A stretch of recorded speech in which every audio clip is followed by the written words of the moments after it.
Planned Parenthood kills about 1,000 children every single day in our country. There's about 3,000 children who die every single day in our communities.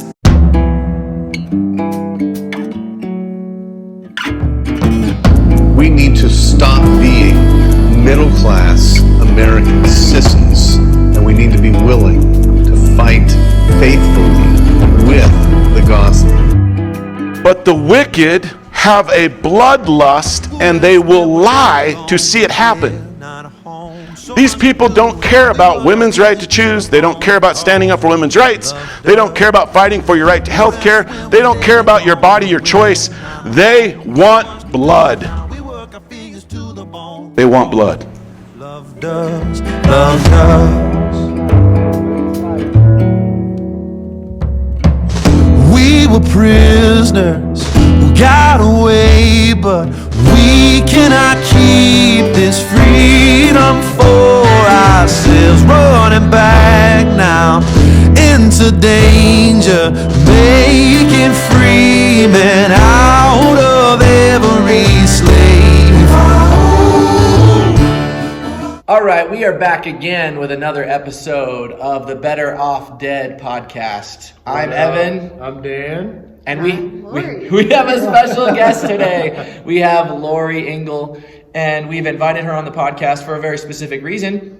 Lori is a co-laborer with us all out at the Mills. She's very regularly engaging at the local abortion clinics, but it may not have always been that way. So we want to get down to what's her story as a wife and a mom and as a teacher. There's so many facets to her life, and we've invited her on to share her story so that our listeners and viewers could be encouraged and just maybe hear what does it look like for not just some white guy with a beard to talk about abortion, but what does it look like for somebody who's in a completely different area of life. And so basically what we've asked her to do is share maybe what is the timeline of your thoughts on abortion from childhood, or if you saw a movie that referenced something. So we'd love to hear start to move towards where we are now. Sure.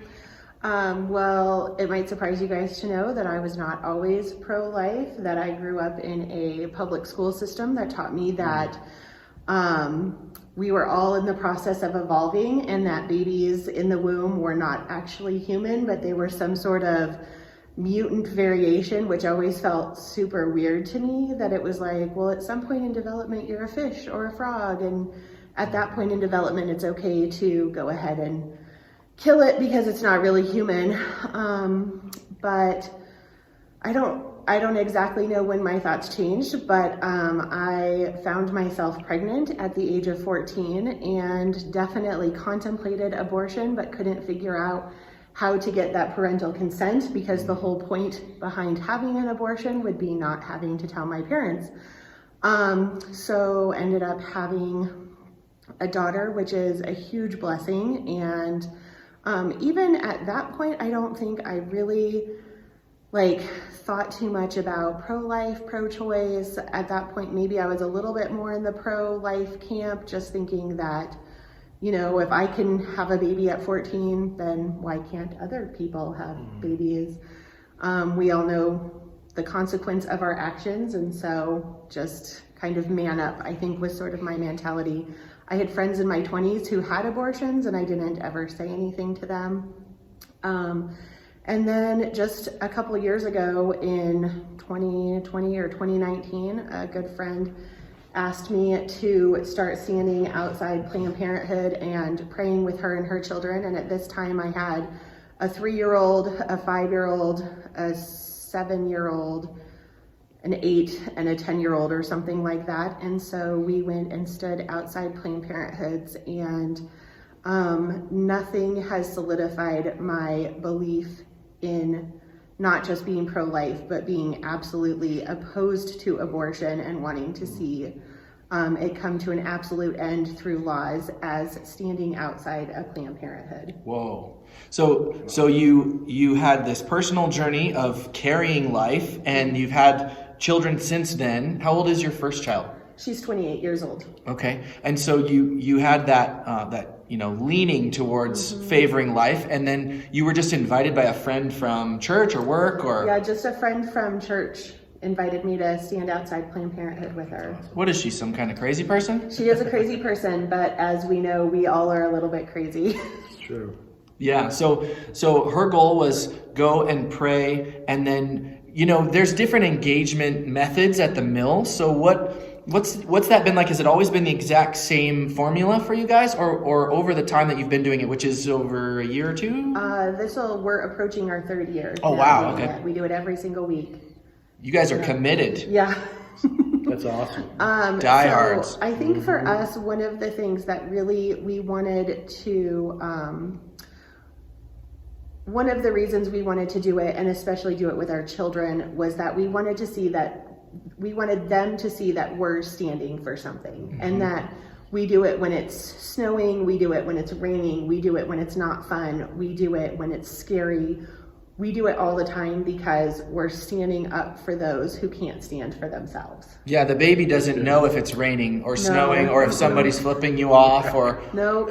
the baby's like, I'm just existing here, and if somebody goes after that baby, the baby has the instinct to get away, but there's no care from that end. It's literally the hero has to choose, I'm going to do it one way or the other, and if you compromise and say, well, I feel tired today or whatever, then there could be lives at stake. And so then our engagement, because we bring our children, has been probably more passive, I would say, because we don't want to bring a dangerous situation to us. I think we're prepared if a dangerous situation would come, but that is not our intent. And so we started out just by holding the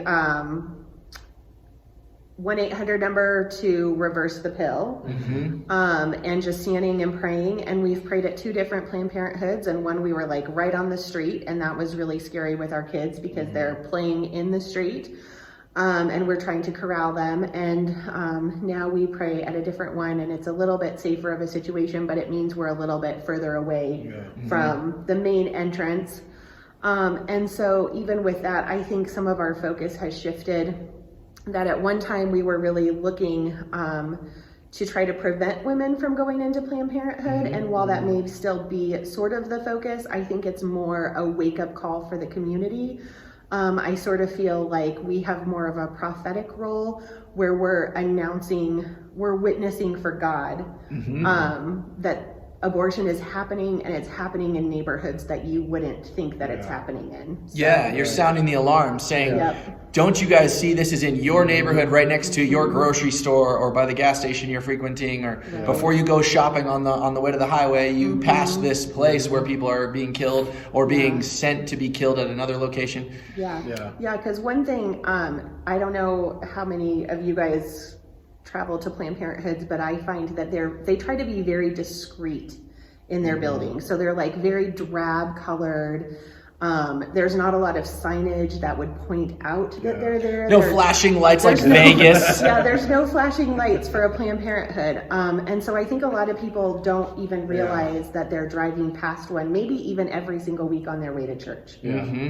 Or in the case of some of the locations we have seen before, where there are 2 churches in the same strip mall as the place where they kill the babies. And our loving challenge is, if your church is in a strip mall with an abortuary facility, we would lovingly encourage you guys to reroute some of your energy to help those who are dying on your watch, because it's literally where you're parking your car is feet away from death that's happening. And there have been invitations sent out to some of those churches, and they've either declined or said we would just rather focus in another lane. But what we know is from previous discussions is that the Lord has a lot to say in the scriptures about how politics is just legislated morality. And so to say, well, we just preach the gospel, we don't engage with this particular hot button issue, is to say that God doesn't really care about that issue. We'll let the other people go work on that. But we know that one of the biggest blessings, because we all go to church together, is that our pastor regularly encourages engagement in the public square. He has attended at the Capitol where there have been rallies and times where we plead with those legislators to protect the preborn. and honor the Lord. And he has used a prophetic voice to say, you guys know what happened in the scriptures when kings denied the Lord. He made them insane, and you guys are living insane because you're denying what he's commanded and resisting him. Yeah. So that's really cool to hear that your family has gone as a unit together and engaged awesome. Together, because I know that we've had, the question of like, how safe is it? But then what an encouragement in that one song Dusty Marshall did. He used a snippet from R.C. Sproul's son, who's a pastor, from the Babies Are Murdered Here documentary. Yeah. And somebody goes to the pastor and honestly says, I want to help, but how safe is it? And the response is, well, they might turn the sprinklers on to get you all wet and run you off the property, or they might throw eggs at you, might spit on you, they might cuss you out, they might even try to attack you. But what's more unsafe is an entire nation and a city of people who are ignoring the murder of the most helpless and innocent, spitting in God's face with their apathy. It's more dangerous to allow that to go on without putting up a fight than it is ever to consider like the cost, when there's 60 million people being killed over decades and decades. Yeah. If the Lord does in his sovereignty ever allow those of us that go out to the mills to encounter violence physically and actually be affected by that, or our children, in his sovereignty, if he allows that, the scale is tipped still way in the favor of the danger for those we're trying to help. And so we would probably do well to shed more blood to protect them, in the defense of these helpless ones who can't fight for themselves whatsoever. We could at least fight back if somebody attacked us, not that we're looking for a fight. We're not. But don't misconstrue my words, YouTube. Yeah, I think really the most violent thing that we've had happen to us is someone threw a curling iron out the window at us one day. She was so mad. I think she just grabbed whatever she could. But we get a lot of flip-offs and a lot of swear words, and some people might be concerned about bringing their kids into that environment, and how young is too young for them to learn, that these are naughty words, but people are saying them to us. And it's just been such a blessing to be able to have that conversation with kids that, one, those people look so foolish. Yeah. When they're so mad that the best word they can come up with is an F you. And they're shouting it at women and children. I mean, they're the ones who look foolish. We don't look foolish. And I think, Dan has brought his kids and they just laugh. We've talked about having like a flip off counter so that we can let people know you're not the first today. How original. Right. Wow. We've never heard that before. But so far we have not encountered any violence, and we're extremely grateful to God, and we thank him every week for that. The other thing that we've learned is it's really important to know the rules of standing out in public places, because the number one thing that everyone wants to do is try to tell you that you don't have a right to be on public property, or they try to tell you where the public property begins. And so just as politely as possible, we say thank you for that information. We're not leaving. And so that is where some of the legalities of this particular First Amendment right of gathering and protesting. You've got to know: are you on the property of a business owner who can run you off with the cops, or are you on public land that is accessible thoroughfare where people can set up, stand there and wait for the bus, or stand there with their sign or whatever they want to do. And so that's a good way, just encouragement for anybody who's considering maybe visiting and trying to serve God in this area of abortion mill ministry. Just maybe making some calls, Google searching not Google, they got some other issues we'll discuss. You can use the internets to find out who owns the property of the strip mall that the abortuary is in. You can find out who owns it, and then find out, especially, we don't have to fear the police, because the truth has nothing to hide. So if we're there proclaiming the truth and loving our neighbor and honoring the Lord, and if a police officer comes up, whether they are against our message or personally back us, but they've got to enforce the law, keeping a calm demeanor and just asking questions like, can you define for me which crack in the sidewalk have I gone too far? Where is the boundary? And can you prove that to me with a city graph or chart or something, so that I legally am not getting, tricked into getting in trouble? I want to be sure I know where I am. But you guys have found different places where posting up has not caused you to have to deal with that as often. You regularly can show up and have a presence there. And so you were actively praying. You had signs. So you had the sign for the abortion pill reversal website. Yep. Yeah, and then just over time, we've added people to our numbers, and because we hold this ministry very loosely, I would say, we've let people bring their own signs, and so sometimes we have somebody who's holding the sign that says, this is your neighbor, and has a picture of an aborted baby. I think now currently we all pretty much hold signs that say, murder happens here, or whatever those End Abortion Now signs say. And I think it's just really jarring for the community. We've had people pull over and ask us where the abortions are happening. That's what makes me think that they don't even know they're driving past Planned Parenthood. We've had people pull over and say, well, they don't do this type of abortion. But I'm sure you guys know this, and you guys can learn this today, that the number one killer of babies is a chemical abortion, because women can order it themselves. They don't even need to go into the doctor's office. They can order it online, or they can just call a Planned Parenthood and request them sent. And then we call it the do-it-yourself abortion. So you just take the pills in your home and kill your baby that way. And so just trying to teach people that there's different types of abortion. So lots of times our conversations are like, well, that's true. They don't do surgical abortions where they're actually ripping a child out of the womb, but they will prescribe this medication.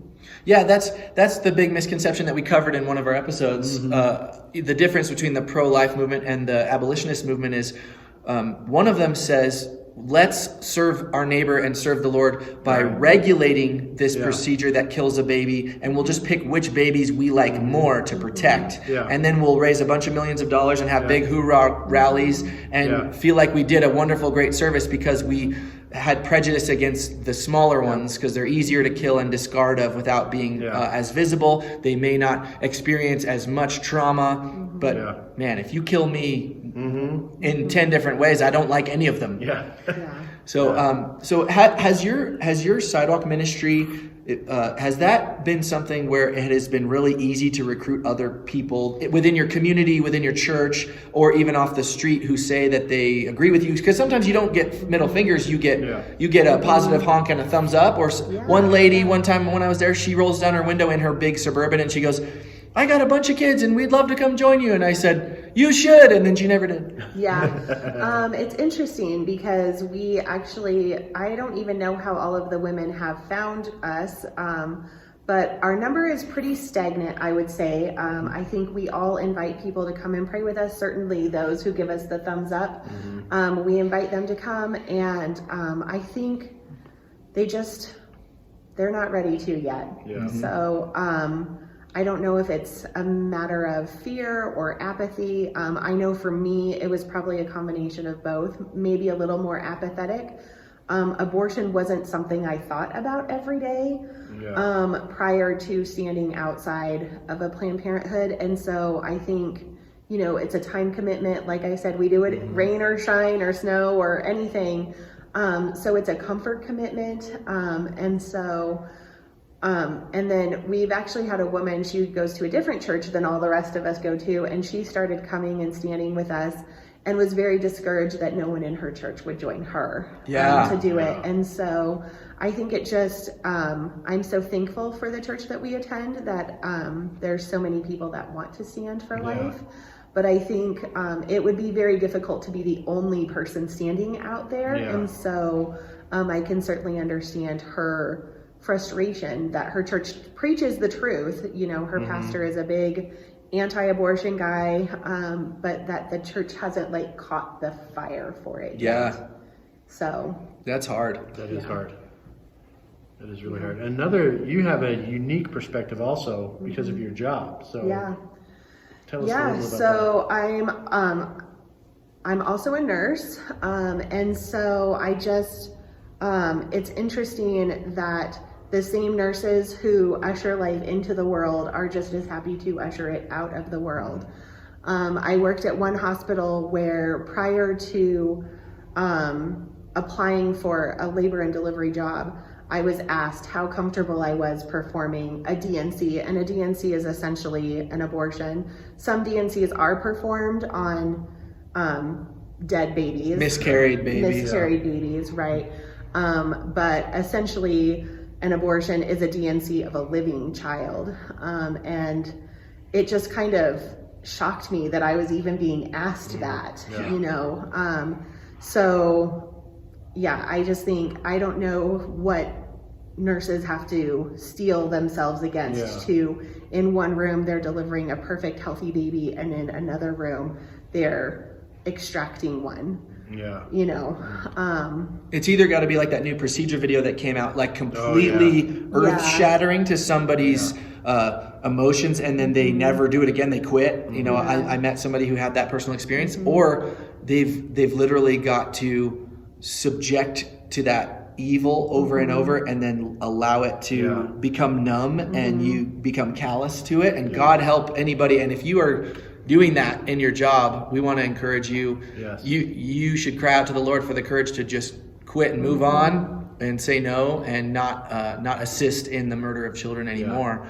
But you were saying something that I think is probably a good maybe area to close on, which would just be, you were probably invited to come and do that, and you didn't think, I'm now invited to show up every week as a religious commitment with my family, and then, you know, start a movement and a group chat on the church, you know, the church social media. It probably started off as, my friend invited me, okay, I'll show up and support her and what she's doing, and I agree, cool.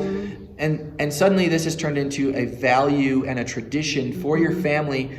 Would you just speak to what has your family lost over committing to this? What sacrifices did you have to make, and how inconvenient and hard has it been? You know, how many meals has your family gone without, and you know, how much has this ruined your life to go dedicate a small amount of time weekly to your neighbor? Yeah, well, it might shock you guys to learn that I have lost nothing by doing this.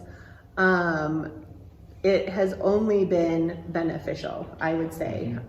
So I can't even imagine putting a list together of things that, other than inconveniences, you know, it's hard sometimes to leave your house when you're in the middle of homeschool. It's hard sometimes when it's snowing. But honestly, it's like you guys were talking about with that song. Like, isn't that something that's worth doing to save the life of a baby? And for all of my children to have a stand that I was 35 before I took, all of them would say that abortion is murder, that abortion is wrong, that a baby is alive. I mean, just the benefit of them being able to articulate what I was not able to until I was well into adulthood far surpasses any inconvenience that there might be. And you're saying that you're disciple making in a way that aligns with the scriptures, that to show the image of God matters, and thou shalt not murder matters, and you're actively doing something to call your local area to repentance and submit to Christ in that area. So you're saying this has been a positive thing, and it's been a disciple making opportunity for your children, and people are worried that homeschool kids are going to be, you know, poorly socialized. These kids are engaging out in the public square with people who hate them on a regular basis, and they are learning to be bold to swim against the current of peer pressure and pop culture and the cancel mob, you know, like the woke mob. There's so much that they're learning. It's okay to stand for the Lord and for loving your neighbor, even if everybody else says it's stupid.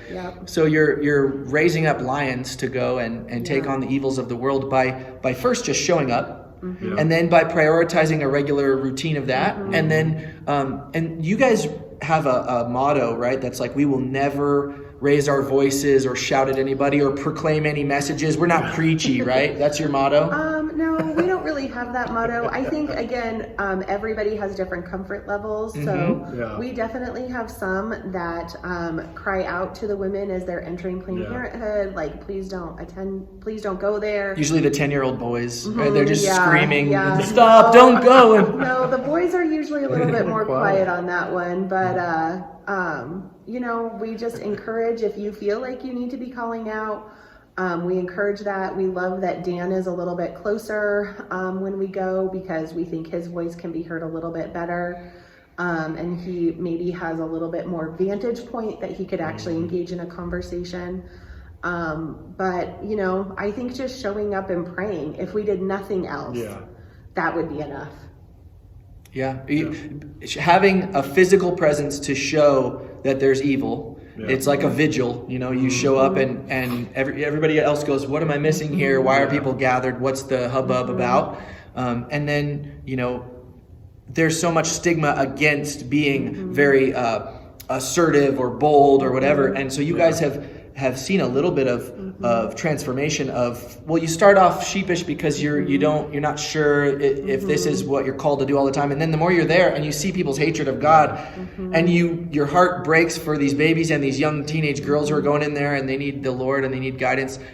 And suddenly your spirit just rises up and you say, this is not okay. And I feel sad. I feel angry about it. There's so much involved in that. So to say that there's exactly one way and one volume or one type of way to do the ministry is probably oversimplifying it. And you guys have probably had a progression in your ways of engaging. And there's no rule that says you have to have it all figured out to show up. So we'll close this episode and thank God for Lori and her ministry with her family and the other families that are out there. And we'll praise God for her friend who invited her to come out, and it changed the trajectory of their family. And also we just want to stop and say, if you're listening to this and you're a homeschool mom or a homemaker, or you're a dad who has a time during your week where you could budget a couple hours to lead your family in following the Lord, where the Bible says, expose the evil deeds of darkness. It doesn't say, leave them alone and distance yourself from them. It's like the gates of hell will not prevail, because those gates are a defensive force for evil. We're supposed to be on the offense, building a kingdom and tearing down strongholds and things that exalt themselves up against Christ. And we just want to encourage and invite anybody who's on the fence, they've considered maybe serving and volunteering at an abortion clinic or with a pro-life cause. We want to invite you to come out and serve your neighbor practically by creating a stink on this issue. That's a huge, evil, wicked thing that's happening in your local area. And if you're not local to Colorado, then you can do it in your local area. It takes one search on your app on your phone to find that there's tons of places that kill babies in your local area. We can't get to all of them. And so we've had discussions of how do we branch out and reach more places. But for now, what we are doing is we've got a team of people from our church and some other churches who regularly show up to a couple of them. And we can start off by doing that small work that is faithful. And what we don't want to hear is, well done, good and pragmatic servant. Often the argument is, well, what good is what you're doing actually doing? You're just offending people and you're shocking children by showing them those images. God told us, we need to be like Christ, and Christ was faithful to the end, even when he ended up offending people by default, because the truth is offensive to wickedness. So we just want to invite you to come out, and if you have questions, shoot those our way. If you want to hear more, I'm sure Lori doesn't say, don't ever reach out to me for advice or encouragement like that. But we're going to close, and we praise God that he is rescuing babies even through homeschool families. The world hates that and stigmatizes it, and God's doing mighty heroic work through that. And so Lori, thanks for joining us today. Thanks for having me. And whatever you would like to ask in the comments below, shoot us questions or things you'd like us to shoot an episode on. We're gonna have some more interviews from other people doing this great work. So Better Off Dead podcast, another one in the books. That's right. Peace. We've got a lot to